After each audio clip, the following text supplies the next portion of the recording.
Okay, it is 6:30 PM, January 16th, 2024. I call this Historic Preservation Board meeting to order. If we'll all stand for the Pledge of Allegiance.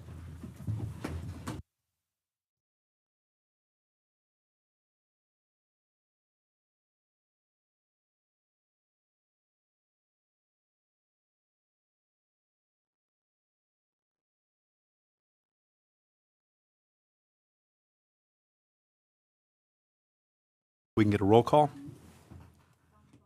Here. Here. Tim Bolliger, Here. Mark Bertacci is absent, and Rick Testa. Here. Okay, now we got the minutes for this one done already, right? No, either one? Neither. Okay, good. Okay, so no minutes tonight. Okay, I guess so the first item up is Z 24000002, Certificate of Appropriateness Exterior Paint.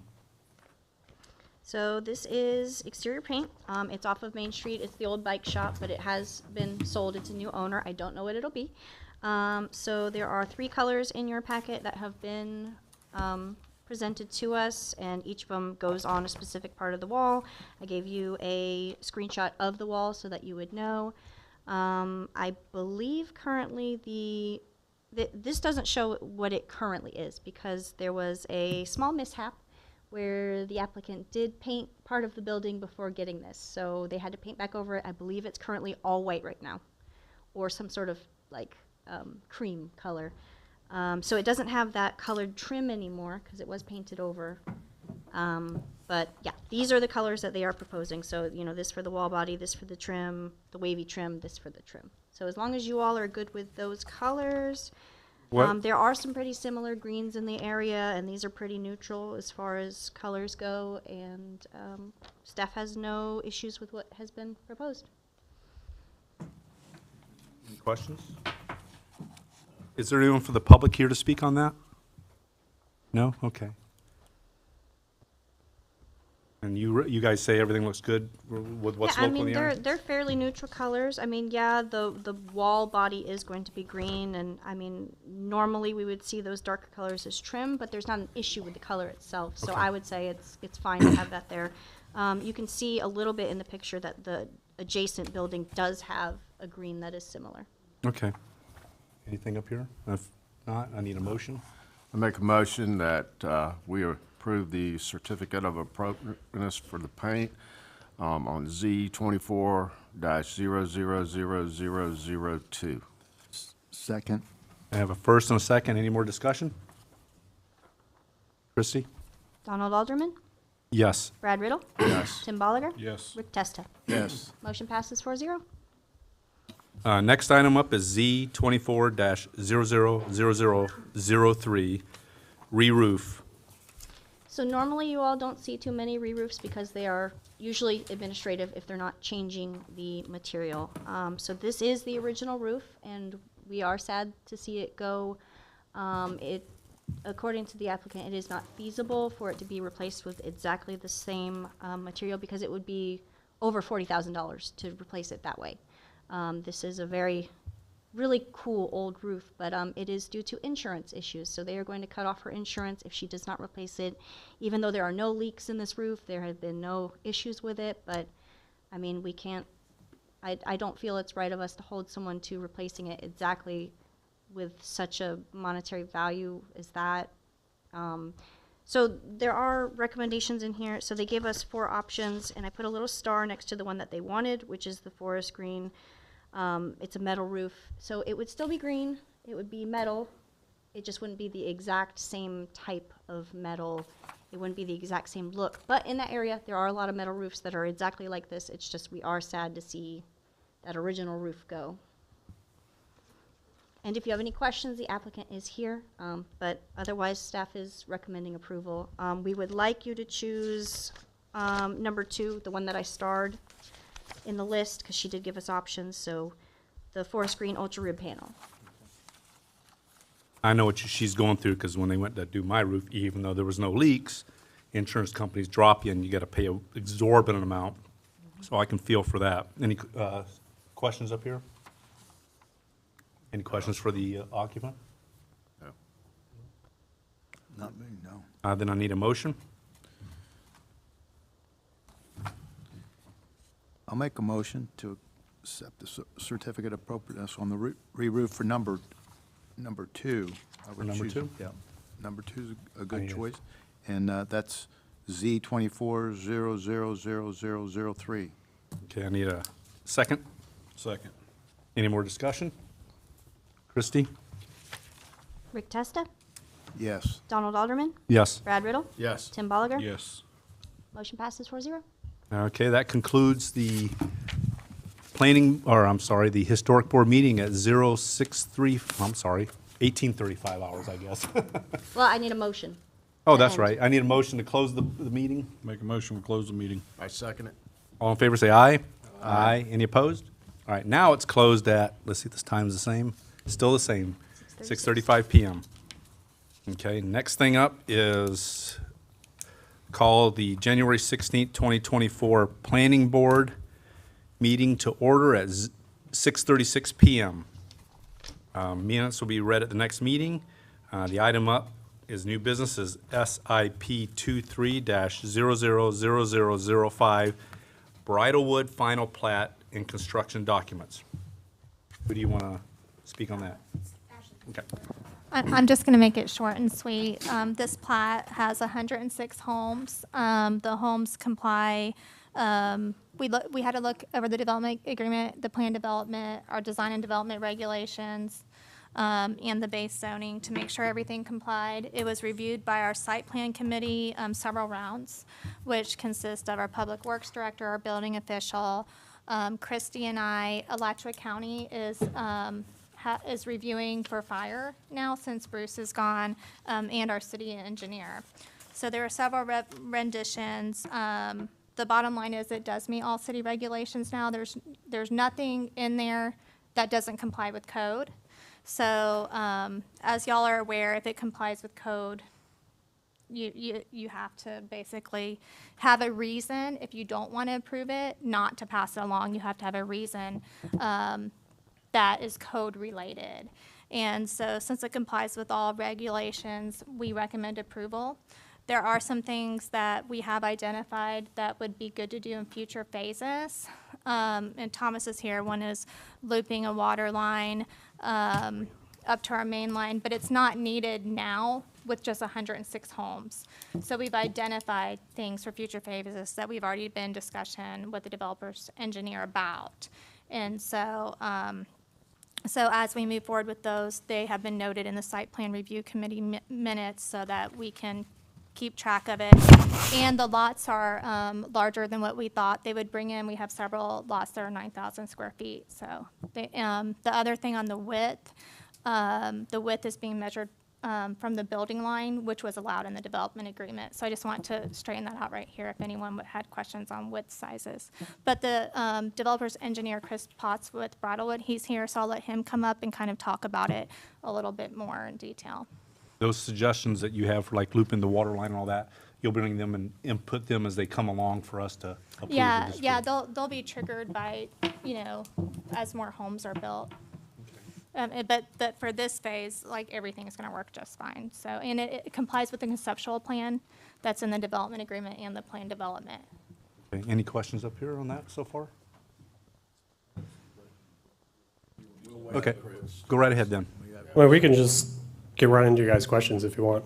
I mean, Ashley gave you the, I think we've heard him talk about the development before, basically. I got some questions too that might pertain more to Thomas about water sewer. Is our system ready to handle 106 more homes? Do we have the capacity right now with what we're going through? Okay. The next question I have, where is so we have a 6-inch water main running in. Are we tying into a 6-inch water main? And where's the next one to loop it back? How far away?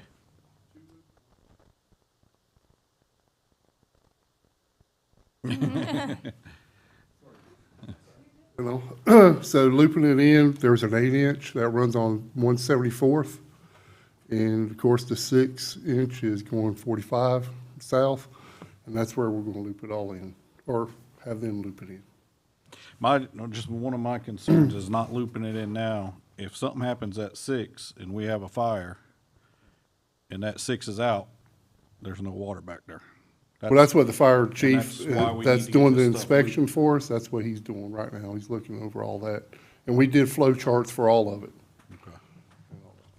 Being in the fire service, 6-inch moves a lot of water. It does, but if it's broke out on 45 No, if it's broke out there, and then, there's a fire in here, we're out Yep. of SOL. but we can lay. I Because want it just comes down 1,600 45, feet of correct? Yes, sir. LDH. Yeah, so if it's broke north, but up south of town up there, Is there gonna be a hydrant at the beginning of this somewhere? Yes, sir. So we could lay into there, the furthest point away, we should be able to drop our own. no, but if it's broke further up. Oh, I There's see what only you're one saying. 6-inch going south, right? Yes, sir. That's my, I see what you're saying, Yeah. okay. and the 8-inch is coming from somewhere else? It's coming from 202, Yeah, coming back so- this way. Okay. I want to avoid any kind of dead loops. I want to keep it. 100% agree, well, Moving. for And safety, pressure. for safety aspects, we need to Yep. avoid it. I mean, we gotta look at the future of the residents. What would be the secondary source of water for that, if not the main entrance? Is there gonna be hydrants there's gonna be hydrants all through it, though? Yes, sir. Yeah. Yeah, you should see. Yeah. Sorry, I didn't get as much time with the plans as I wanted, but I've been trying to get caught up. Right, the gentleman that was here. And you work with JB Pro, correct? Yes, I'm the engineer of record. Okay. Are you familiar with this document, traffic impact in Bridlewood? Correct. You all did that, okay? No, a subconsultant, traffic engineer did that. Okay. Just in concerns on the amount of traffic and the congestion, the things people have been talking about for a couple years, in the engineering drawings, there's a section in the index that is like maybe 3 pages, what it looks like, 3 pages. C11-00 through C13.03. Those were supposed to be traffic impact. It's information, it's not there, so I don't know what's been deleted, but those pages are not in the construction engineering. You're referring to the driveway connection to 45? I'd have to open this up and turn to the index. Yeah, those sheets are regulated by FDOT, and so we're going through that permitting process with them, with FDOT. Okay, and all that deals with traffic Correct. impact, correct? Yes. So that hasn't been worked out yet? It has worked out yet. They've agreed to the traffic analysis. They've agreed to the improvements that we're proposing. We're just going through the final Okay. nuts and bolts with them to get the permit.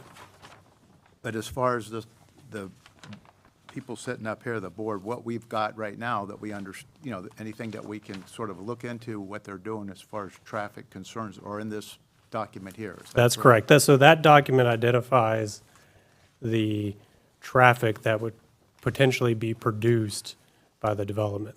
And it goes through different stages of the development. Thank you. Okay, and then on page 6 of that document, you have, I suppose it's numbers of vehicles in and out at 5,000 some odd on the date, Wednesday, January 11th, 2023.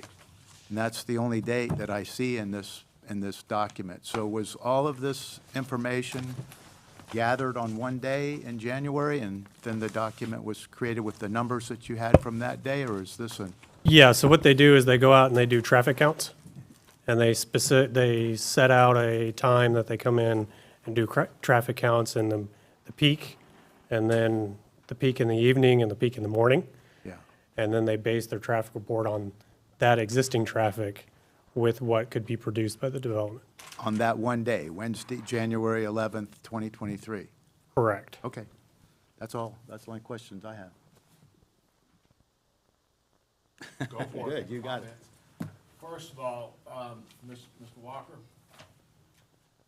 I did have some communication with a lady all the way back in, I spoke to Miss Janet Evans back on October 26, 2022.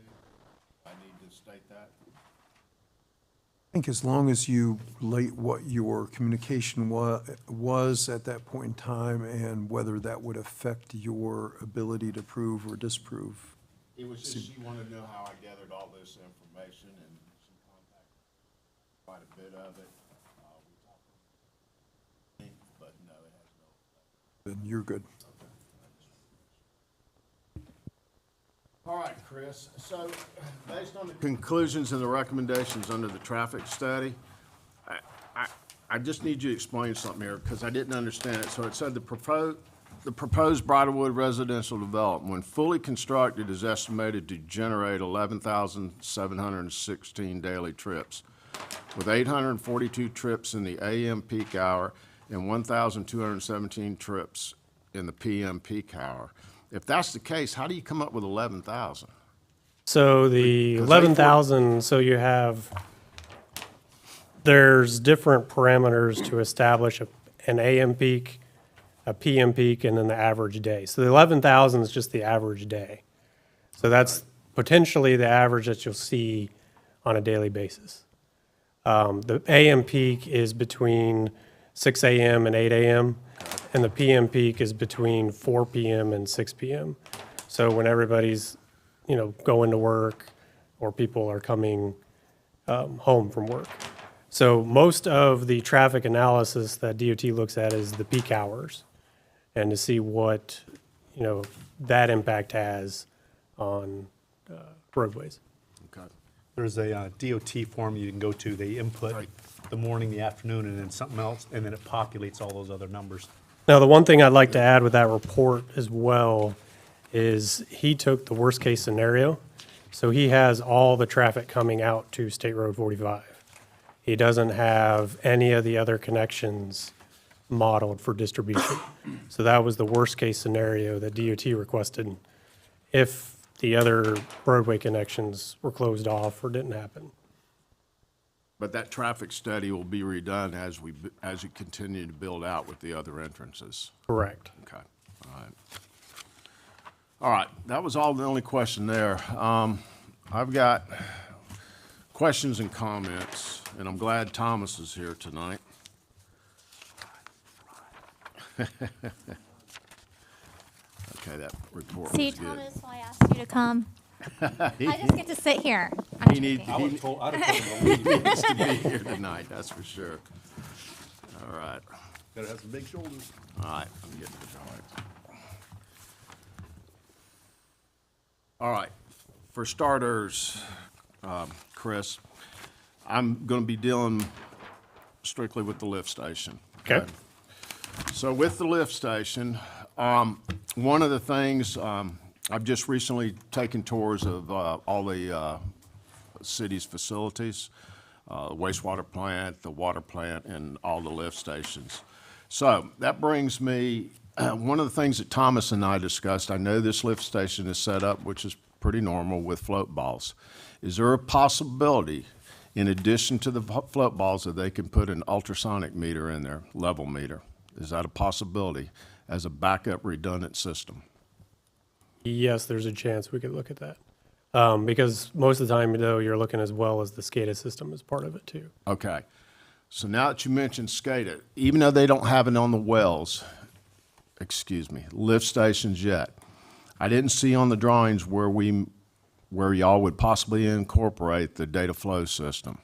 Yeah, so that is, so because the city doesn't have that set up currently, it's challenging to set that system up into it when there's nothing to read it. So in other words, you can't have this, the SCADA system operates based on operates the lift station at the time that the system is set up for the alarms and et cetera. So that's something that has to be retrofitted after when the city has because there's multiple systems that the city could order to get their system up and running. So this question will be for Thomas. The DFS we have in now, if they were to put them at the lift station sites, will that not communicate with the unit at the water plant? So we'll end up eventually having another standalone DFS system, or will it interface with that one? Okay, where would that be located? You have any idea? Okay.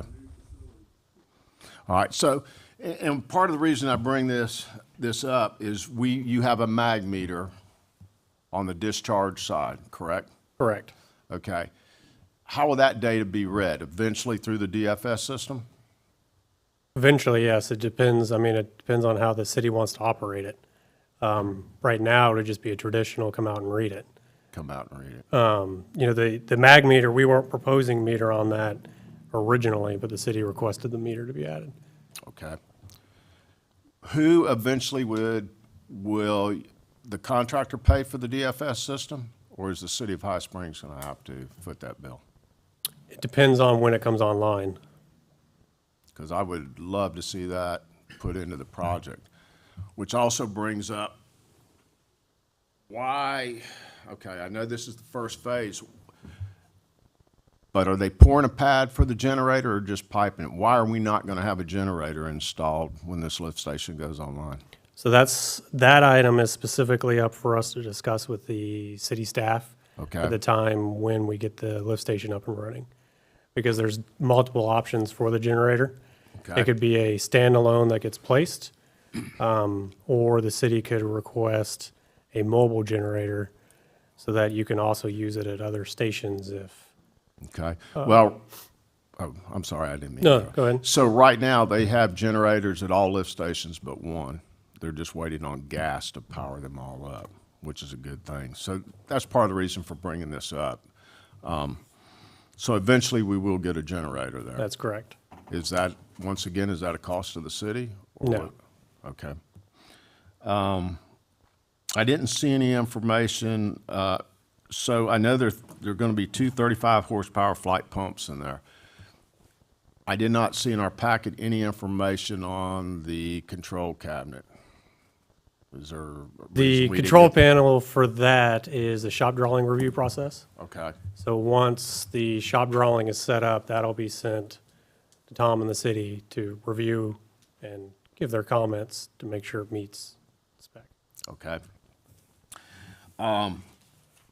This is something I think I discussed it with Thomas, but since Ashley's here and a few others, one of the things that I would love to see done is where there will be a portable water line there at the lift station, correct? So they can wash down the inside of the wet well? Correct. Okay.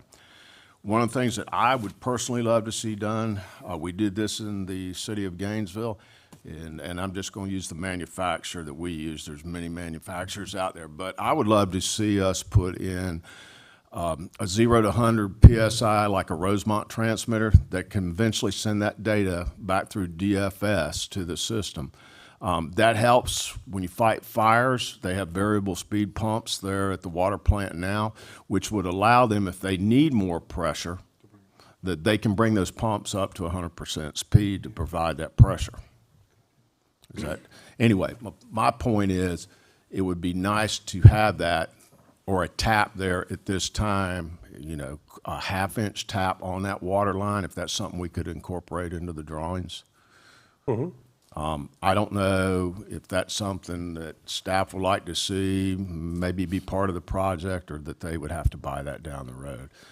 But if they had that at every lift station, what happens when they can help out with engineering down the road, they can model the water pressures all around this town. Yeah, they can model the flows, correct. Yes. The pressures, The flows and the pressures. that's true, both, if they had the mag meters at all of them. Yes, that is one way to do it, but to get actual flows as well is the actual flow test from the fire hydrants.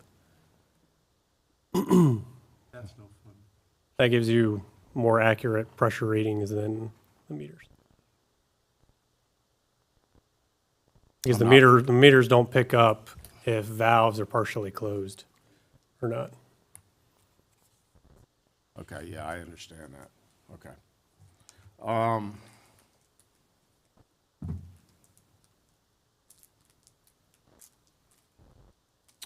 The other question is, I heard it come up the other night, are we planning to run any type of water lines for reuse in there? Yes, so we have reuse through the system. We have to work out with the city on how to get reuse to the property. But yes, reuse is for irrigation purposes. Correct. Et cetera. And this question is going to be for Thomas. Is that something, if we use reuse, there would be a meter at every house? Would that be on the AI system? Okay. All right, that, real close time, Scott. Let me make sure. Real quick, while you're on that reuse thing, nobody in Bridlewood can pull a permit for a well, correct? That is correct. Right. Okay. I mean, yeah, I mean, the lots aren't big enough.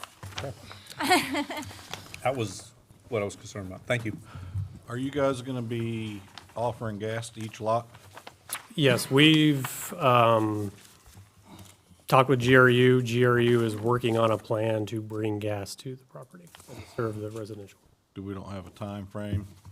We've given them construction dates. GRU is doing their thing, so they understand when houses are going to be coming up, potentially. But they're the ones that, have to pull the permits and figure out how to get the gas to it. Is this, it's probably in the plans, how many lift stations are in here total? Right now, it's just one. In this first phase? In this I first mean, phase. Complete, when the job's complete, the whole community. Potentially 4, maybe 5. All right, on this one lift station, we got an 8-inch gravity main going down the road, all the houses. Correct. We have a 6-inch force main leaving it, 6 to a So- 10, leaving the lift station. correct.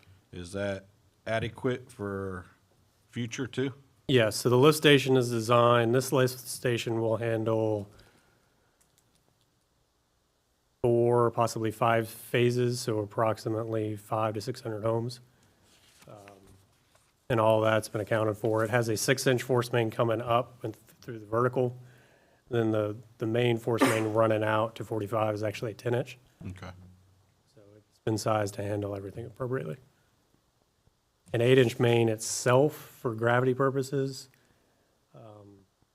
can handle, to achieve 2 feet per second in the gravity pipe, you're looking at about 746 homes can connect to 1 gravity inch pipe. Okay. And then, I got a couple more questions. Basin number 2, Yes, I see we got, I think it was about 6 foot of storage in it earlier when I was looking. correct. My concern is, I'm sure we did perk tests, but I'm seeing it more and more every day when these ponds can't keep up with these rains we're getting. How much damage are we gonna do to the Tillman Acres houses south of that? None. So these stormwater basins, we also, Ashley did not mention this, and I forgot to mention in the beginning too, is we do have our Swanee permit. So they've signed off on the environmental components as well as the stormwater components.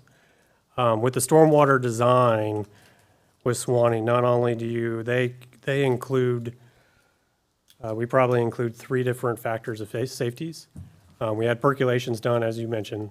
The geotechnical engineer puts a safety factor on his percolation information he gives us. We put a safety factor or 2 on that.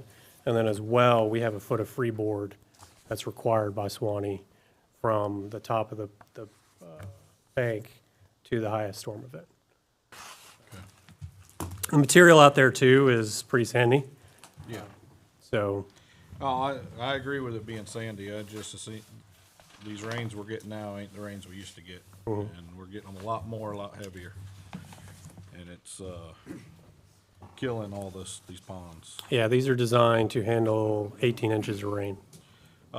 Jump back, sorry, jumping around to the It's lift okay. station. The 2 pumps, are they alternating? Yes. Okay. That's why I wanted to see the control Yeah. cam, and I knew they would be. I just want to but- make sure they're alternating in case one goes down, we still have one. Yes, one pump is designed to handle the entire flow, so for the design, but they are alternating Worst case, if if the high alarm goes off, then both pumps kick on just to kick it out. And back to the lift station, my biggest thing is, once we get these houses on, I think we need to have the generator there in case we have failure. But that too, we need to have conversation with GRU Gas and get them on, make sure they're on board, because that generator's gonna need gas too. They're on board. They were coming to us, trying to make us do an agreement where the city made all new subdivision have gas. So they're motivated, so I would not worry about Well, that. I like that, because if we're gonna have generators at these, they all need to be on that gas system, so we're not trying to fuel them. Staff thought it was better if they had agreements directly with the developers and we just didn't get That's involved. fine, as long as we Yeah. got something going with them. What about GRU and the existing homes? They interested in, They've only talked so far about the new subdivisions. pull that over their head. That doesn't mean that we can't, go to them. I think it would be something to talk to them about. I mean, they're getting the gas, so like Don said, hold it over their head and discussions. Maybe some sort of thing of, like they did when they were putting all the power lines in and stuff like that. So much a year has to be existing or something like that. Yeah, I mean, and I don't know if there's grants out there like there is for telecommunications. I mean, telecommunications usually has a lot more grants than something like that, but, I mean, there's a lot coming out there that we can also look, if we find something like that, they typically get motivated, so. I still got a question. Quick question, Thomas. Have they finished the gas to all the generators yet? None of them are online yet? Only one, they're finishing up on is Bailey Estate. Met with GRU Thursday morning, and they are looking at going throughout the whole community, and besides going straight to our generator. So they're trying to figure out the cost factor for them to be running all these new mains, and so they're working on that now. I got an email from them. Does part of that factor in, I mean, they're just not gonna run the gas lines over there to the lift stations now? They're working on all that. They are working They on are that. working on all Okay, that. Okay, That was Alright. Thursday morning's meeting, and throughout the whole community. good. That's gonna be good when we have that. I remember when Tico was running over to the school, I talked to one of the directors there when he was in the area, and he said, something to look into, if a neighborhood wanted it and they could get 12 homes in a neighborhood of 30 homes, they would run it in there for them. Oh, that's good to know. So he just says, we just need to have enough people in that neighborhood to take it. Chris, I think that's all the questions that I have. I think you did a good job here. That's coming from me personally, and I did like the environmental resource assessment. I went through that real good. Well, thank you. And we never did find any Indian burial grounds or anything, did we? Your assessment, that girl sent me, whoever spoke at that meeting, she sent me down a rabbit hole looking for that, and I talked to a Well, lot of people, and Swanee did their inspection as well, and they did not find any environmental concerns. all right, that's all the questions I have for you. I'm good for right now. I have something else I need to sort of work through. I'd like to make a comment to anybody that's here from the community, if you don't mind. Is that appropriate for me to do it this time? Okay. I took some time, I'm new to the planning board up here, but I took quite a bit of time to go through the engineering process to build this development, and it is extensive. It's remarkable, actually, what this company, the engineers have done. They, like, was one of the items that was just mentioned, the landscaping. They're using native floral for the landscaping. That's important to me and some other people. They did an extensive environmental process. They found a kestrel, birds, the gopher tortoises. They addressed those issues. So as far as the development goes, I mean, this would be a beautiful development if I supported personally a development like this. But at the same time, I have to get some guidance because I have to, when it comes to a vote on this, I know it's phase one. These people have been here. They've already done the initial work. I wasn't on the board when all this was put together, but I'm adamantly opposed to this size development in High Springs at this time because of traffic impact. I was disappointed in the lack of research that was done. in the future for the impact of traffic. So nothing I've learned from the engineering process has changed my mind on how I feel. I've spoken to many, many, many people over the last 3 years. I've campaigned for commissioners that people lost their seats over this issue in the last couple elections here in the town. So there's a lot of people that aren't happy with this development coming to High Springs, and I'm one of them. So I would like to consider the ex parte issue here, and also I wouldn't want the engineer or the company to consider me biased towards the project. I'm not. As far as an engineering development, it's brilliant, but I can't vote. So is that a proper way to recuse myself from a vote here this evening? No, you have to vote your conscience is the way the law works, and you have to say, okay, applying this set of facts to this situation, then you're supposed to vote, unless you have a conflict of interest. So that's the criteria for public officials in the state of Florida as far as voting. And so there's a multifaceted analysis that you do to vote yea or nay on a project. And it sounds like you've gone through the engineering piece of it, you've gone through the traffic engineer's report as well in quite a great amount of detail. So your focal point now isn't the focal point that you had 2 years ago, 3 years ago, as this project was going through the process of permitting. At one point in time, there was a change in the future land use map, the comprehensive plan, and that is a legislative determination as to what is the proper zoning in the city of High Springs, and how should that comprehensive use, how should it be applied? That's step number one. Step number two is to actually do the zoning change, and in this instance is plan development. And so there's a set of criteria that you decide when you go through your comprehensive plan change, and then you go through a set of criteria that's different than that, somewhat similar, but you got to do the comprehensive plan first to see if it meets the future requisites of what we want our town to look like. And then the second piece is that zoning part. And a plan development is different than just straight up residential, and the reason for that is that it gives the developer a lot more flexibility, but it also gives the city flexibility. So if this zoning is going to occur, then the city in a plan development scenario can ask for more exactions from the developer. And as you noted in your review, there's native plants that are in their landscaping plan, there's setbacks, there's different lot sizes, there's sidewalks, there's set-aside areas for purposes of common open space and common facilities and school facilities and like, that kind of thing. So that's the whole reason behind the zoning side of it. And a lot of times you'll have a development agreement that's entered into in that process. Tonight, we're at site plan approval, which is under 11.04.05, and it's more of a pro forma scenario. And the discussion you all have been having this evening is certainly on a very elevated basis because you have experience in utilities and looking at a set of plans and looking at the water flows and all that sort of thing.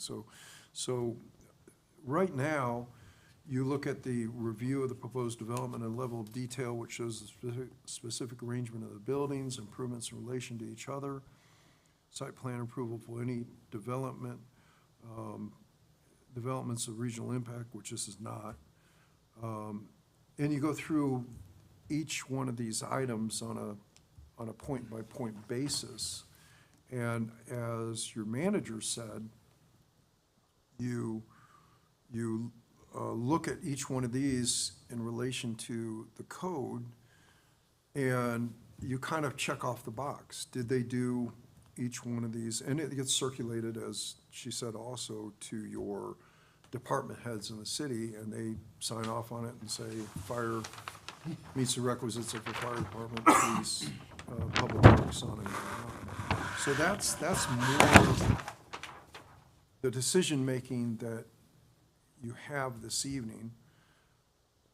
I would say your decision-making is a bit more constrained because all of the decisions that preceded you on the board, the disagreement with having development of this size, that was more a comprehensive plan question and a zoning question based on compatibility and impacts and things like that.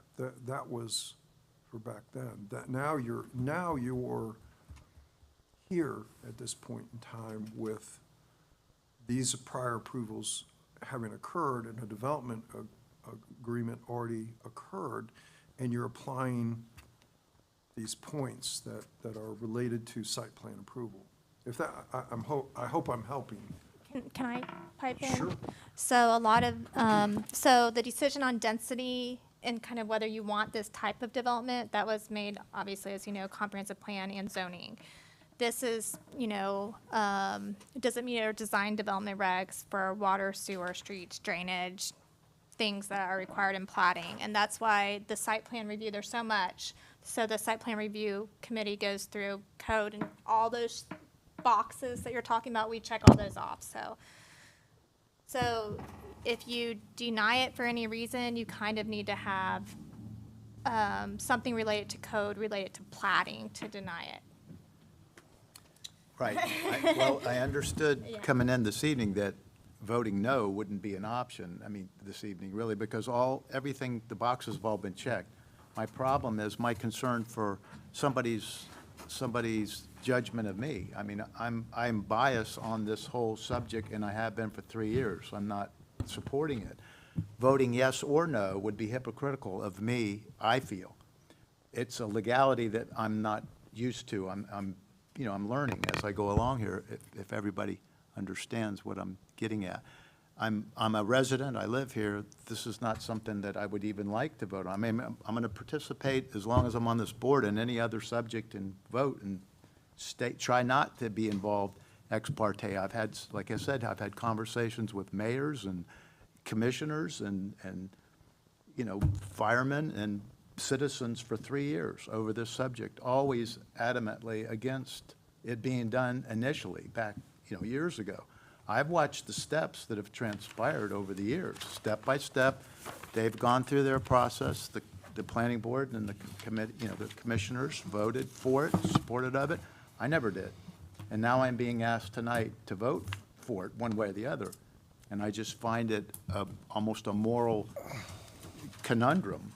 So. Well, I think you did say something just now, which I didn't really pick up on previous to your comments, which is I'm biased against it. You've been here almost for all the process in the audience back then. Right. But certainly you've watched it come through. And one of the things that you just said is that I cannot vote any way but against it based on upon my conscience. So if you can't really apply these principles to your vote, then I think that you are biased, and that is a reason to recuse yourself. If the level of bias is such that you can't apply that determination to your vote, then I do think that is an appropriate. For example, if the applicant said, look, you're biased and therefore you should not vote on this, then I think That's my major problem is I think what they've done professionally is remarkable. And thank you for all your work and your time and all. And I've been following the remarkable work they've done. The examples in here for all the different levels that they've researched, like we don't need to repeat it. My problem is it feels like anybody here would be putting themselves in a position of a legal issue later on if somebody from the company were to say, well, we had a planning board member that was, admitted that they're against us from the beginning, and here they are up there voting on the issue. So that's my point, and I'd really like to be able to recuse myself from voting at all, because either way I go, I'm sorry if you think that I need to vote, and if that's a legality of some kind, it's a conundrum for me. Sure, I understand, and I think based upon the way that you laid it out, I think that is a reason to recuse yourself from the vote. Thank you, that's, sorry. for As the being- chair, I think it should be done that way. I mean, I can understand where he's coming from. I've been torn with some things in the past, and I think to take any negative look at the board as a whole, I think he should be allowed to recuse himself. Any And more thought? absolutely nothing against the engineer, the work that they've done, extensive for years. Thank you for your time, appreciate it, all of you. Mr. Chair, can I ask a question? So, I haven't had anybody recuse themselves before, except for, very rarely. Is there still a form he has to fill out? Because the only form I know is the one for if there's a monetary gain, but he's recusing on ex parte. Let's look at the form on Okay. that, and it may not be applicable here. Christie, let's look at it. Maybe you and I take a look at it and see if the Form 4, is it Form 4? Is that the form? Yeah, it's something like that. Let's look at it and see if that's, it's not a recusal for a conflict of interest. Mm-hmm. And so it's not, and that's what that form typically provides for. So I don't think that form would be applicable, but let's Okay. look at it again. Yeah. We're gonna have to cut off your index finger then. You're welcome. I got two of them still, so you're welcome. I will say, I was against it from the beginning too, but I had to apply everything. The commission approved it, but there's one thing that I will say about this development. If we didn't get this development, and somebody correct me if I'm wrong, we would have got, the original plot was called what, Tamiami? Yeah, Tamiami Gardens. Which meant they could have put, if my numbers are right, 1,440 mobile homes in there. Is that correct? All right, Chris, sorry, I put you in the hot seat again. Longer I sit here, the more stuff I It's all right. There's an old right-of-way between lot 43 and 44 going back into the Tillman Acres. Correct. Now, granted, I know they can't drive back there because there's houses. Is that gonna be used for maintenance of the common area, or is that something we can look at as a city or somebody doing away with that, or planning it as a buffer? No So, one can go either way. no, right now, that is technically private-owned property by the developer right away. Correct. If you look at the landscaping plans, the buffer is considered from the back of the homes. So that 50-foot strip is just going to remain a 50-foot strip. So there'll be no maintenance vehicles coming in there. Maintenance for the open space, the stormwater will be coming from the other side. Yeah, just because I know when this came up for rezone, we were confident that would not be used through that neighborhood. And I That is wanna correct, and even make construction. sure we keep that, and that's why, I don't know if maybe since, the developer owns it, he wants to deed that piece off to those two houses, and then he's out of it, but food for thought. Yeah, and construction activity will be coming from the state road. And then, this is all gonna stay private, correct? A private community, city's not taking no ownership in nothing? The only thing that we're gonna have ownership in is the water and sewer system.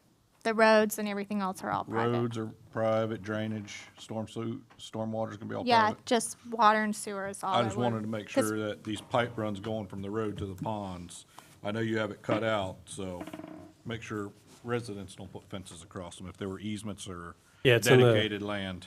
It's in the deed restrictions as well. All right, But the development won't be gated and is open to all access to all residents, correct? The development will not be gated. Okay. And Right. then no restrictions to any of the parks or whatever? So I don't want to say to any of the parks, because there may be, some parks are going to be public and some are going to be They'll restricted, be, like we they'll be haven't. marked as that way. It won't be like if you want to walk the 3-mile path that they have. in Oh, no, Edmonton. like if you want to walk the Right. 3-mile path, you can walk the 3-mile path, but like the amenity center might Right. not be open to everyone. Okay. The pool is probably not going to be open to everyone, but, I would imagine like the basketball courts or something will. Tennis courts, sometimes they're locked, sometimes they're not, but I don't think we have tennis courts on there yet. Yeah, the exact amenities have not been, Yeah. but So- the right-of-ways right themselves, you can view as public, because they're gonna have, eventually they're gonna be given to and hopefully an entity that is public, but they'll have access easements that'll be over the right of way. So in essence, they'll be public, but not owned and maintained by the public. Yeah, part of the trail was that one day, if we can get everything the way we want to, that it would be able to link to another trail and you'd have a community-wide trail system. In the development agreement, there was a concept plan of one of the parks, which was like the first largest park. But in the future, they have to bring the park plans forward. The site plans, just like y'all, review the site plans for commercial development, they have to bring those forward for y'all to approve. And one thing I do want to say is, we're getting growth no matter what. And we need quality over quantity, and this by far is quality. It's gonna be a good neighborhood. It's gonna be good for High Springs compared to what, we're gonna have the growth, and this is the best kind of growth we can have. There's no stopping the growth. We just need to be able to control it. The only other thing I got is, we definitely need to push gas. And I would say sooner than later, we need to get the water lines looped.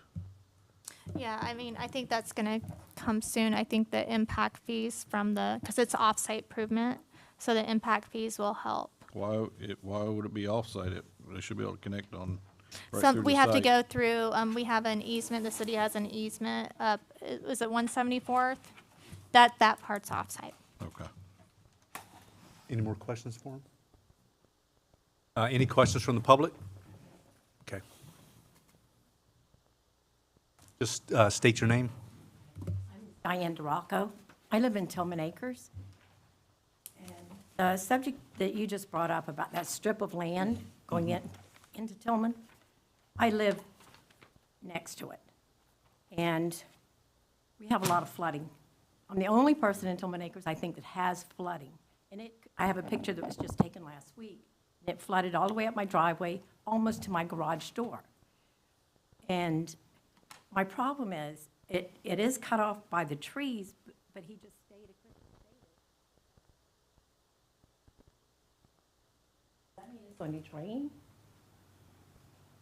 From what I'm looking at here, the contours, it looks like when they put the retention pond in, it might help you. It's not near me. It was behind me, but But this it's now all- shows it The contours moved. of the land right now are gonna be moving towards the retention pond, so it might get the water off of you. So it's going to be changed? There will be some change back there, yes. Okay. Because right now, like I said, I'm flooded. And I just bought a hybrid. I can't get in and out of it's not even my driveway. Let me go back. I had the house built in 2008 with the plans approved by the city, showing my driveway coming out. This was supposed to be 245th Drive. Well, that has been sold. But my driveway and my neighbor's driveway come into this strip of land. So what happens to my driveway? Does that mean I have to pave another driveway to 160th?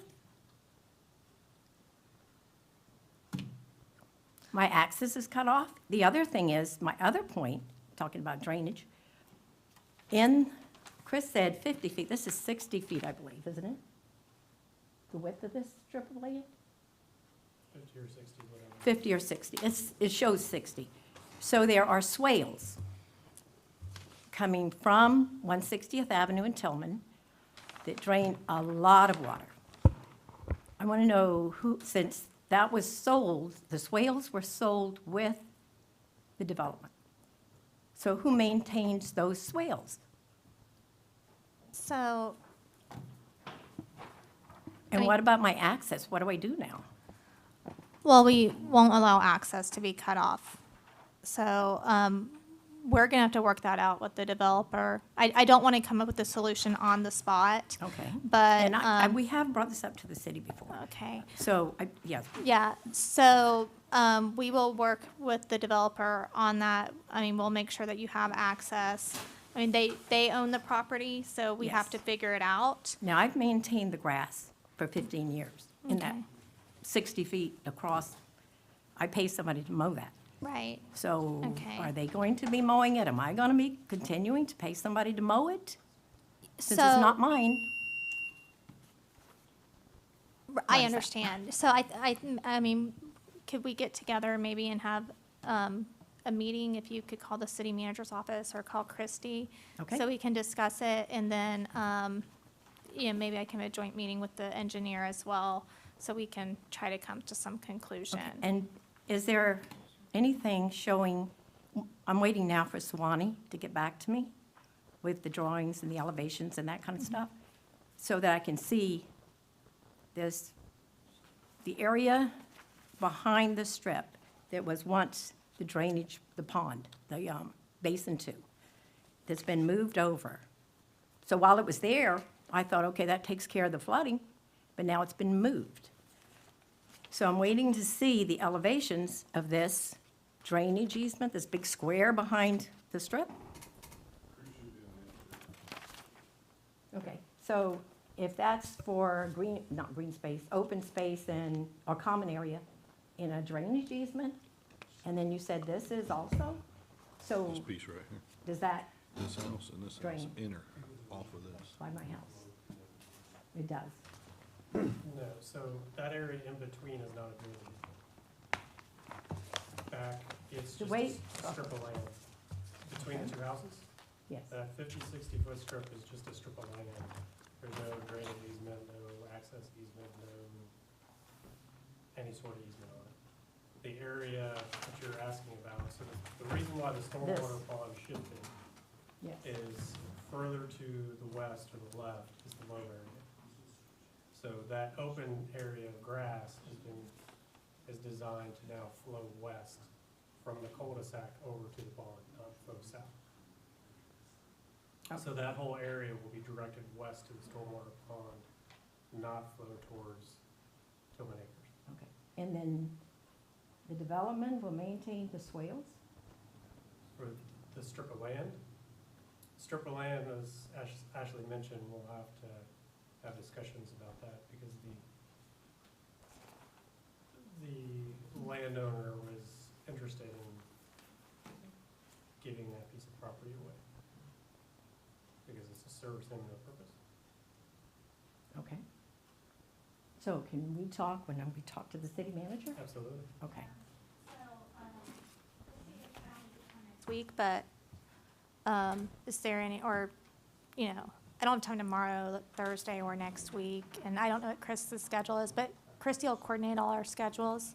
But we certainly understand you need access to your driveway, like Either it's. that or it's- lay out some money for a new Right. driveway, which isn't fair, So. because that was supposed to be a road, and the but, city approved yeah, my driveway. I and- understand, I Okay. totally get it, and so, we will try to solve the problem. If I was you, I'd be up here doing the same thing, so, we'll figure something Well, what out. brought it to the head was the flooding last week. Oh, And it's like, totally get it. it's coming in my driveway, it's coming in my garage, and that's enough.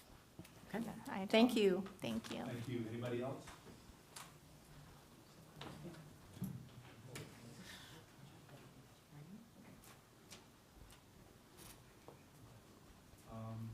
Any more discussion up here? Motion?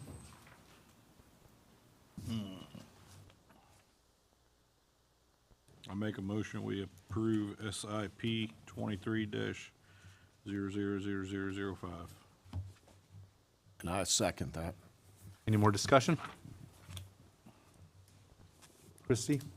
Brad Riddle, Yes. Tim Bolliger, Yes. Rick Testa. You just have to say you're recusing. Recusing myself. And Donald Alderman. Yes. So motion passes, would it technically be 3-0 because he's recused or 3-1?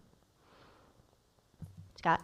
Would it be 3? So sorry, he recused himself, so is it technically 3-0 or 3-1? 3-0. 3-0, okay, And one member abstained. got it, thank you. And Form 8B does not look like it fits. Okay, good, so he doesn't need to fill I'm- anything out. I'm still going through it, but I don't think it fits. Okay, so that completes all the items on the agenda, but I would like to say something. When I first got on the planning board as a fill-in for a planning board that only had 2 people, I just want to say that it's far different than it is now. I think we've got qualified people up here compared to in the past. It just seemed more personal individual and maybe a little bit of cronyism.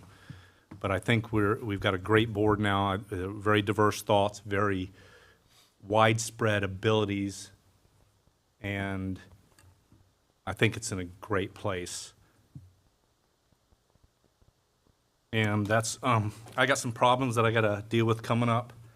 So I'm doing this tonight so that we can go ahead and fill the spots. I am stepping down as chair. And I guess if I'm allowed to, I'd like to make a motion that Brad Riddle be the next chair, since I'm no longer chair.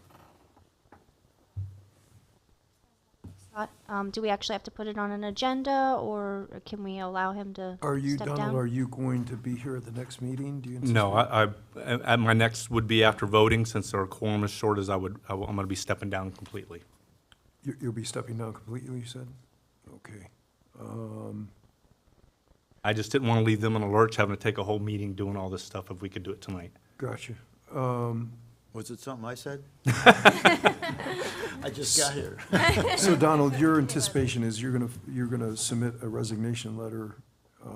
Yes, I will be submitting resignation, but I did, like I said, it would take a couple meetings to get everybody back up and get someone in here, and I don't want to leave them without a chair or a vice chair. Why don't we, do you think your resignation is gonna come before the next meeting? Yes, Is that it's immediate.